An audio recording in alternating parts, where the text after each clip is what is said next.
Bonjour à tous et bienvenue dans cette vidéo sur les portes logiques qui seront illustrées avec Minecraft. Vous êtes prêts? C'est parti! Pour commencer, on va faire une petite revue des objets qu'il y a dans Minecraft pour ceux qui n'y jouent pas. Alors, en premier lieu, ici il y a un interrupteur. Là, il est en position allumée comme l'indique le panneau. Et du coup, je peux l'éteindre, le rallumer comme ça m'intéresse. En fait, tout le système électronique dans Minecraft passe par cette espèce de poudre rouge qui s'appelle la redstone. Et ici, nous avons une lampe qui permet en fait de voir directement quels sont nos résultats entre allumé ou éteint. Donc maintenant qu'on a vu la position allumée, celle-ci c'est la position éteint. Donc simple à retenir, en haut c'est éteint, en bas c'est allumé. Maintenant qu'on a vu les différents objets sur Minecraft, laissez-moi vous introduire les tables de vérité. Alors, la table de vérité, qu'est-ce que c'est? Elle se présente sous cette forme et est là pour lister toutes les possibilités qu'il y a par rapport à un circuit électrique. Donc du coup, quand on n'a pas de porte, ici, on l'a vu avec l'interrupteur, qui est présenté ici en A, et la lampe, qui est la sortie, qui est présentée ici sous S.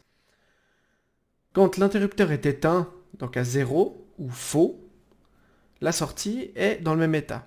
Donc, quand c'est 0, on peut aussi dire faux, non, ou alors éteint comme je l'ai présenté dans Minecraft. Et quand l'interrupteur est allumé, à vrai, la lampe, la sortie, est à vrai également. Pour bien comprendre les exemples, je vais vous présenter aussi quelques autres objets. Donc le premier, c'est la plaque de pression. Cette plaque ici permet en fait d'allumer et d'éteindre le signal quand je marche dessus.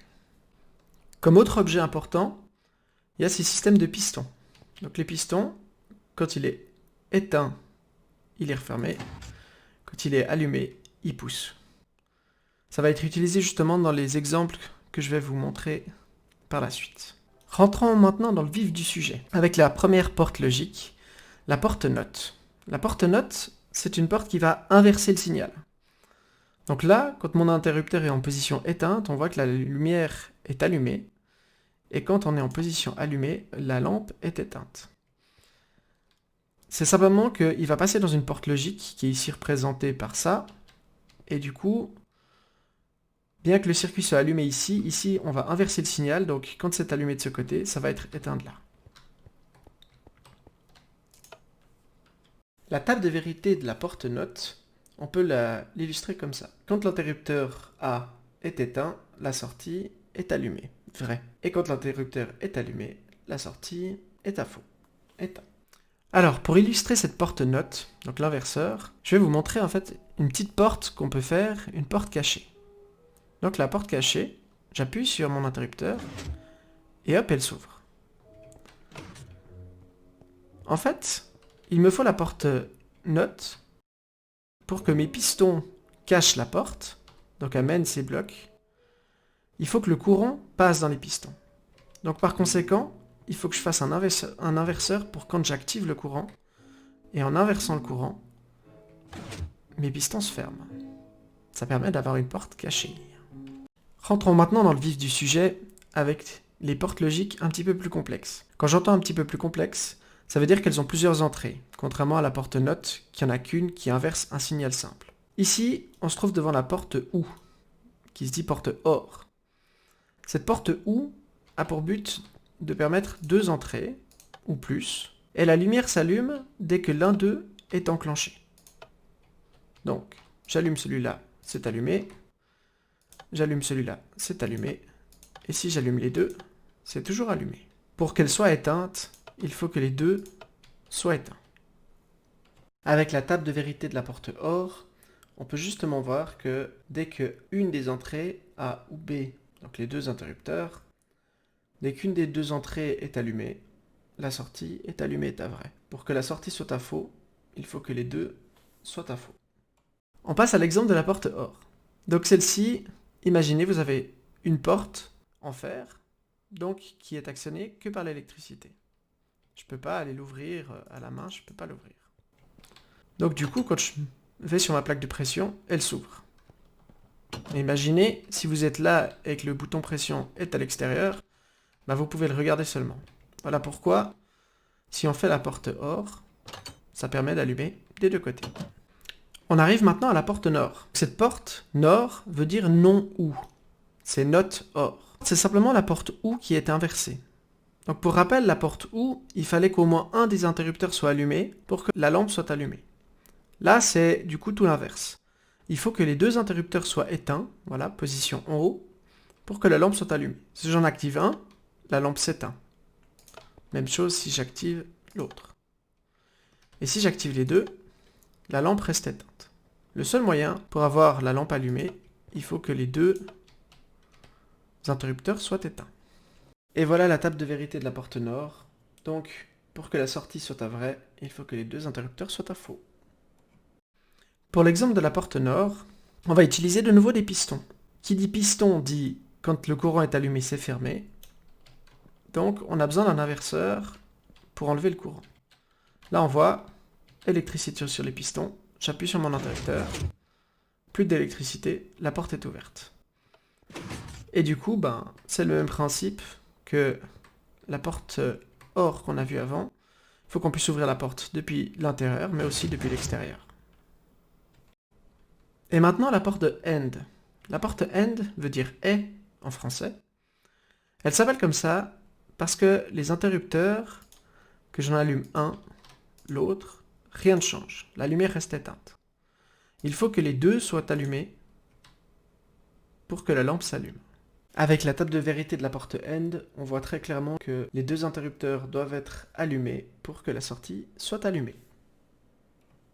Pour l'exemple de la porte AND, j'ai choisi de vous proposer le système de la porte avec l'interrupteur devant, comme on l'avait vu auparavant. Seulement, si on active celui-ci, la porte ne s'ouvre pas. Le système n'est pas cassé, il faut qu'on puisse activer l'autre interrupteur pour qu'on puisse ouvrir la porte. Donc là, dans l'exemple, j'ai un interrupteur ici. Si je l'active, la porte ne s'ouvre toujours pas.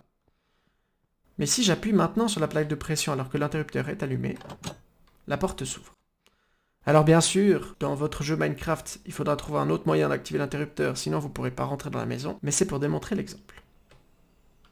Après la porte AND vient la porte NAND. C'est une porte AND inversée, donc un non est. Pour rappel, la porte AND, il faut que les deux interrupteurs soient activés pour qu'on ait le signal qui passe. Du coup, là c'est l'inverse. Tant que mes deux interrupteurs ne sont pas activés, donc là, mes deux interrupteurs sont activés, le courant passe plus, mais sinon, il passe tout le temps. Donc là, il passe, là, il passe. Avec la porte NAND illustrée ici, on voit bien que pour que la sortie soit éteinte, il faut que les deux interrupteurs soient allumés. Dans tous les autres cas, la sortie est allumée. Et pour l'exemple, de nouveau, qui dit inverseur dit piston. Donc j'appuie sur mon bouton, il ne se passe rien. Même concept qu'avant, c'est-à-dire que j'ai un interrupteur qui est caché, mais du coup quand j'active mon interrupteur, on a toujours le courant dans les pistons, ça ne marche pas. Donc on va de nouveau appuyer sur la plaque, et là, la porte s'ouvre. Passons maintenant à la porte XOR. Elle s'appelle le OU exclusif. Il faut que les interrupteurs soient dans un état différent pour que le signal passe. Je m'explique. Là, les deux interrupteurs sont éteints, on n'a pas de courant. Si j'active l'interrupteur, on a du courant. Si j'active l'autre, on n'en a plus. Si je désactive le premier, on en a aussi. Conclusion, il faut que les deux soient dans un état différent pour que le courant passe. Pour mieux comprendre la porte XOR, voici sa table de vérité. Donc on voit bien qu'il faut que seulement un des deux interrupteurs soit allumé pour que la lampe s'allume. Et pour l'exemple de la porte XOR, on arrive à une des portes que je préfère faire dans Minecraft. C'est les portes dites dangereuses. Donc là, c'est un tunnel, pas de problème. Si j'éteins mon interrupteur ici, on est devant un pont de lave, on ne peut pas passer. Aucun moyen, si j'essayais de sauter, je tomberais dans la lave. Et du coup, il faut que mes deux interrupteurs soient en état différent, donc si je l'active ici, je viens voir mon autre interrupteur, il est bien éteint, donc là, ça passe. Il y a du courant, mes pistons sont ouverts. Si je ferme là, hop, le passage est fermé. Donc moi, ça me permet effectivement d'avoir une porte où on voit qu'il y a le couloir, et puis du coup, je peux l'activer dans un sens, sortir, refermer mon interrupteur, et hop, on a de nouveau plus le passage. Et on termine par la porte XNOR qui est la porte la plus compliquée. Plus compliquée pas vraiment, parce qu'en fait, c'est simplement l'inverse de la porte XOR. Quand mes deux interrupteurs sont dans le même état, ici les deux sont éteints, le courant passe. Si je change d'état un seul des deux interrupteurs, le courant ne passe plus. Et si je remets les deux interrupteurs dans le même état, donc soit allumé, soit ouvert, soit fermé, le courant passe. Et du coup, si j'éteins celui-là, ça marche aussi dans ce sens-là. On arrive à la dernière table de vérité, celle de la porte XNOR. Celle-ci nous illustre bien que les deux interrupteurs soient dans le même état pour que la sortie soit allumée. Donc soit les deux éteints, soit les deux allumés. Et pour terminer les exemples également, ici on est devant un exemple de porte XNOR. Donc, il faut que mes deux interrupteurs soient dans le même état. Si j'ouvre, voilà, j'ai mes pistons. Donc en fait, c'est le même concept qu'une porte XOR, mais avec inversion, donc avec piston. Et du coup, si je vais sur mon autre interrupteur et que je lui change l'état, donc c'est-à-dire que je le mets au même état, hop, ça referme la porte. De nouveau, je peux ouvrir et fermer d'un côté, au lieu de simplement ouvrir que d'un côté, comme avec les portes qu'on avait vues au tout départ. Donc voilà, on arrive à la fin de cette vidéo. J'espère qu'elle vous aura plu. Moi, en tout cas, j'ai pris beaucoup de plaisir à la faire. J'espère aussi que vous aurez appris beaucoup de choses avec les portes logiques. Et on se revoit pour la prochaine vidéo.